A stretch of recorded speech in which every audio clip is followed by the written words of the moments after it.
excited for the Switch 2 and it's releasing in June. What's the price gonna be like? $450 for the Switch 2? That's wild. Nah, that's wild. And $80? Ah, the Switch 2's price, hardware or software, is pretty wild. So let's talk about it. But before we do, how about you click the like button if you enjoyed the video and subscribe for more gaming content. And well, ring the bell so that way you don't miss out any other videos of mine and that you stay up to date with everything I post. Anyway, let's get down to the actual juicy stuff of today. On a slight note, for some weird reason, for a 1 hour presentation, they did not include a price at all in the presentation whatsoever. And I was kind of waiting for this, of some kind of level of announcement saying, hey, the Switch is going to be this, or the Switch 2 is going to be this price. Like, okay, that's a little bit strange. And I think they done this intentionally, or some people believe this, because the price itself is just, you know, like when you're so worried about something and you don't know the reaction of people's, what they're gonna say and stuff like that, you're just kind of gonna put on a sly note. So instead of actually making it the forward and vocal point, you just kind of slyly put it there. That's the thing that Nintendo did, in a sense, with the Switch's price. I don't know why it's such a hard thing to process that we're actually really talking about credible information from Nintendo about the Switch 2. It's still pretty wild to me, and like yesterday, it's just wild. But anyway, yeah, so the price for the Switch, in case, well, we're going to really talk about the dollar price, because if you're like in other countries, it'll probably be more or less, I don't know. But let's talk about the price of the actual Switch itself, which is going to be $450, right? Obviously, I don't know, for me it'll be like pounds, so it'll be like, I don't know, 300 and something probably, if done right, if we're thinking, like, if we're calculating it right. But I don't know, we will have to see how they actually price it. But it seems like that's going to be the price when it comes to dollars, which is something I kind of expected for a price anyway. If you guys was thinking that was going to be lower, considering the technology that's going to be packing in, like 4K, 120 Hz, 3D audio, it does make sense on why they'll do this. We don't know how the UI is going to be into what other features that the Switch might have, because even though we had a whole hour presentation, it wasn't solely on the Switch, it was also on its game catalogs, what it's going to have when it releases. So there's still things we have to really think about. So why is it that they kind of hid the whole idea of the price and everything like that? It's probably because of backlash, and the backlash has been very strong and vocal online when it comes to this aspect of the Switch's 2's price. I understand it to a degree, because again, it's just kind of wild if you think about it. When you put it side by side to, like, I don't know, the PlayStation 5's digital edition, yeah, that's asking a lot, considering that the PS5 digital edition is like 300 or something, 390 or 80, one of the prices of those.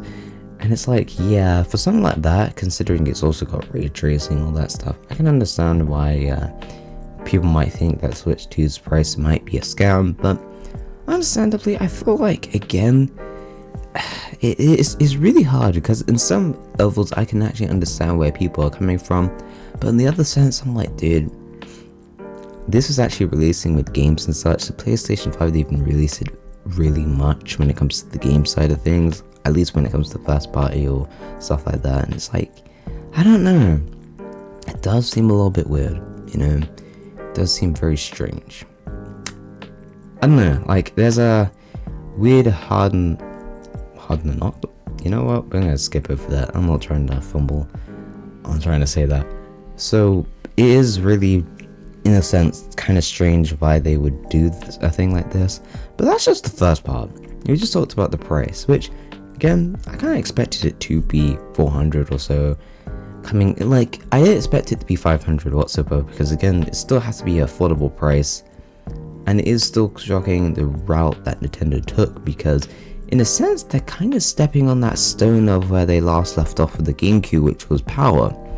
Coming up with 4K, and we're talking about native 4K, right? We're not talking about like upscalers or anything like that. Well, I imagine the Switch is probably upscaling or some levels of technology like that to output to these higher resolutions / frame rates. So it isn't too surprising, but it's still pretty wild that it's, you know, what it's featuring is pretty hefty, and for a price like that, it's kind of understandable. But when we get to the game side of things, that's when I think, wow, okay, Nintendo, being a little bit greedy, aren't you? I don't even want to use the word greedy, it's just, I don't know, this reminds me of PlayStation 3, where PlayStation 3 got so kind of greedy with the price ranges that they kind of just thought, yeah, everyone will definitely hop into this price. Yeah, probably for a different type of technology, but at the same time, it's not really that same scenario, because the PlayStation 3 was just offering you like, what, 20 gig for like 500, and most of these games were, I don't know the prices of those games, but again, it is pretty shocking that they was going to offer that. So to a degree I understand, but it's nothing really like that, because the technology that's coming with is actually 4K 120 frames and all that stuff, 256 gig of a, you know, memory when it comes to the Switch. So I'm not too surprised by that, but at the same time, when it comes to the games, it's pretty shocking. And guys, brace yourself for what I'm about to say. Mario Kart 8, or Mario Kart Worlds will be $80, and that's pretty insane when you think about it. That's pretty hefty.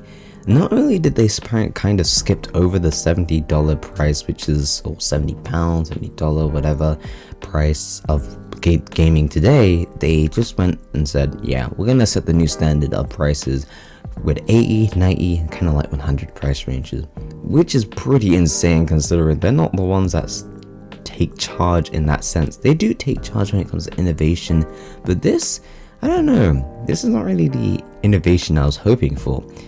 I was more thinking of features than I was price, and so it definitely came as a shock that it'll be that price range. Obviously, I'm kind of lucky in a sense, because obviously in pounds it's 66. I'm assuming they're doing this for like obviously price inflation when it comes to like certain things coming up in the future, and when, you know, how inflation can be. So it does kind of make sense in that regard, maybe, I don't know.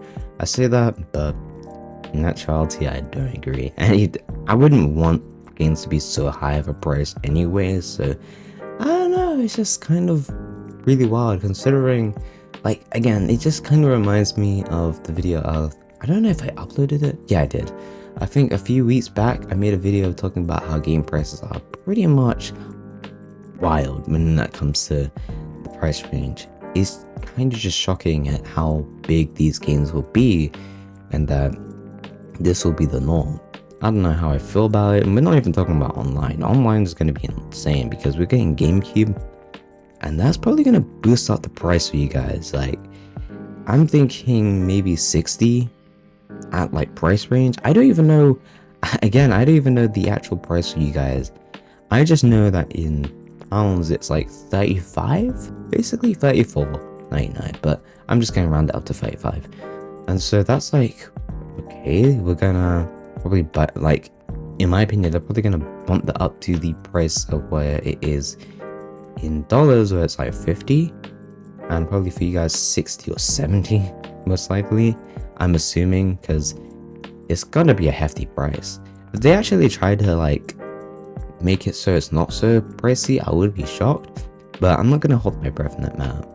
Anyway, I feel like overall we're gonna see that a lot of third-party devs gonna embrace this price module, and so that's probably gonna be the new standard instead of 70. Which, is it just me, or did $70 or pounds, whatever, did that really last long?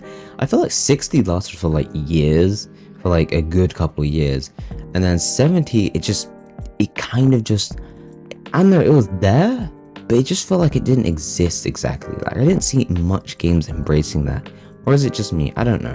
Again, I didn't buy most of these like games like Call of Duty and stuff like that, so I wouldn't exactly know, but I don't know, it just didn't seem like much was really embracing that price range. Now that we're hitting 80, it's just like, what? I've even adjusted 70. Then again, I haven't adjusted to 60 because I've never really bought a game for £60. So I wouldn't know. Anyway, that's really all I have to say because it's just really wild. If you guys do enjoy this video, like I said, like the video, and subscribe so you get more gaming content. Ring the bell so you don't miss out on a new video, and comment section below is there for you guys to spill the beans on what you guys think of all of this price doohickey, all this price madness, I guess, that we are going through. Again, stay awesome and have an incredible day. And geez, these price ranges are wild. I'm still baffled by that.